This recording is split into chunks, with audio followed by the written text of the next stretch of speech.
ka na dadaan dito kasi ilang araw ka rin hindi napapadpad eh. Hindi, nangako ako sa'yo eh. Nabisi lang ako.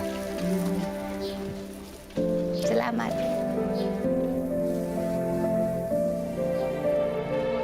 Arthur, nanay ko. Nay! Nay, si Arthur. Ha? Arthur, naalala niyo? Magandang araw ho.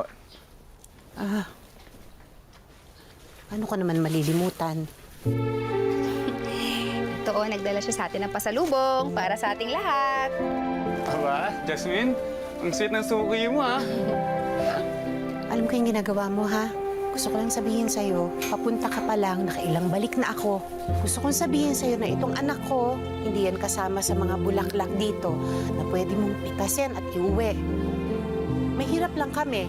Kaya itong si Jasmine lang ang kayamanan ko. Ito Kaya na kung yun. pwede lang sana. Donut. Tikman natin. Sigurado ako masarap to. Sige na, pinuno muna ako, anak. Sige. Pasensya na po ulit.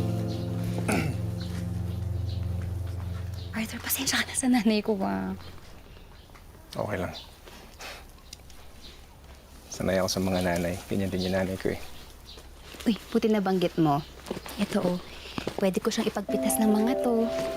Ganda, no? Sigurado ako magugustuhan niya. Ano? Okay lang, wala na ako nanay.